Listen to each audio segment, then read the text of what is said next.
out his sneakers. Could he have been injured before the fight? Oh, I have no idea. I mean, that I don't know.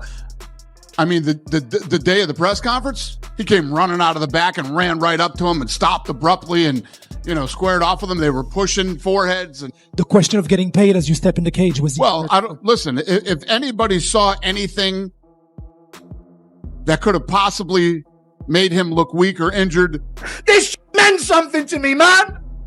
I needed this. I've been waiting for this comeback for so long. It didn't even feel real the entire fight week. And this is the result we get. This is the worst possible outcome of this main event. I see people that don't like Conor McGregor rejoicing at this outcome. You didn't even see him or get to see him get beaten up in that fight. This is the worst case scenario for any McGregor fan and any McGregor hater. We just straight up didn't have to once and for all say it's over. Conor McGregor is going to retire. His career is going to be...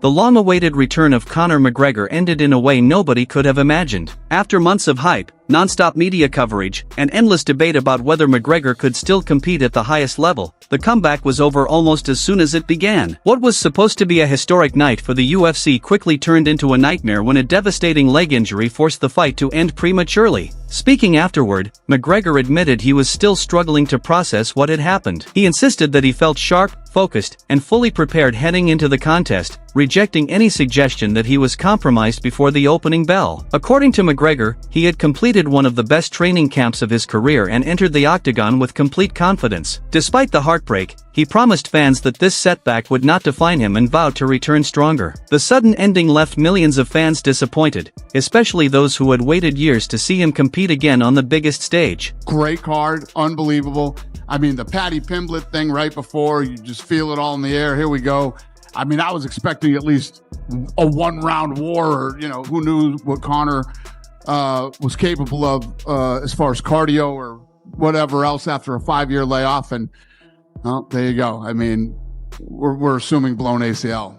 I'm no doctor, but that's what I figured when I saw it, and doctors think the same. Daniel Cormier openly admitted that he was devastated by the outcome. Cormier explained that the event had all the ingredients of an all-time classic. 2 massive stars, an electric atmosphere, and months of anticipation had created expectations unlike almost any other fight in recent memory. He believed fans were robbed of a potentially legendary contest because neither fighter had the opportunity to truly implement their game plan. According to Cormier, the most frustrating part was knowing that both athletes spent months preparing for a battle that ended before it ever had a chance to develop. He added that moments like this remind everyone how unpredictable combat sports can be, where years of preparation can be undone in a matter of seconds. It's like somebody took my candy from me. I'm just so sad.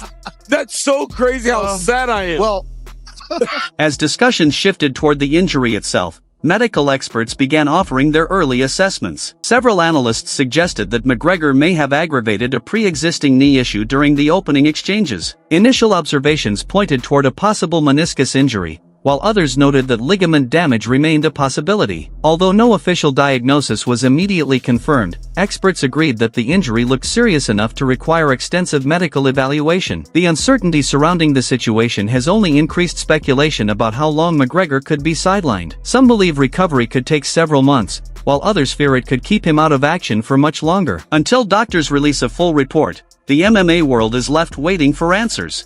I can't tell you guys this. I got a text from our good friend, Dr. Brian Suterer, who's always on point when it comes to these things. Didn't see the classic shift like an obvious ACL. I'd say meniscus number 1. ACL definitely possible and a concern, but not the definitive kind like we've seen in others. Would fit with some meniscus issues coming into the fight that got worse on the landing. So there you have it from Dr.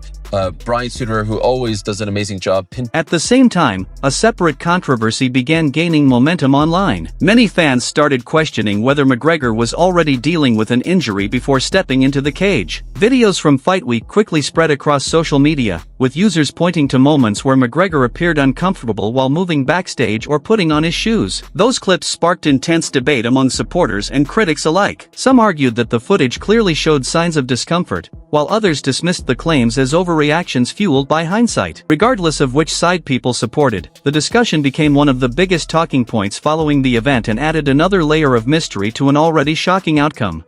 Enter the octagon in the inspection zone.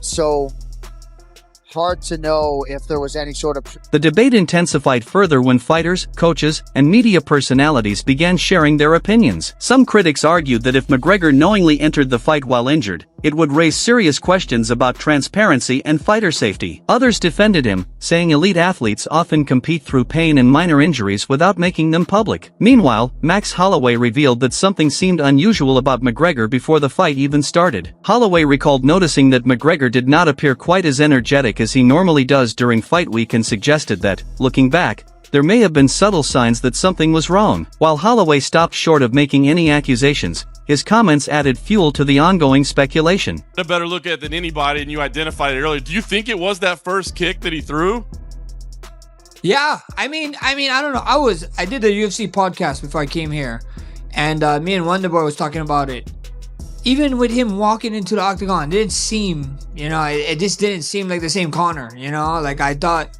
He was there to fight, but like I thought he'd be a little bit more rowdy, a little bit more crazy. He looked like really, really calm, like super calm. So I was just kind of like, oh wow, let's see how this goes. And then of course I knew he was gonna attack me with something, and it was that kick. So it sucks. Yeah. Several analysts echoed similar observations. Some claimed McGregor looked slightly restricted during his walkout, while others pointed to his body language inside the cage before the fight officially began. Fans also expressed their frustration across social media, with many describing the result as one of the most disappointing outcomes in UFC history. The anticipation surrounding the event had been enormous, and supporters from around the world stayed awake late into the night expecting a memorable battle. Instead, they witnessed an injury stoppage before the contest could truly unfold. For many fans, the frustration came not from the injury itself but from the feeling that they never got to see the fight they had been promised.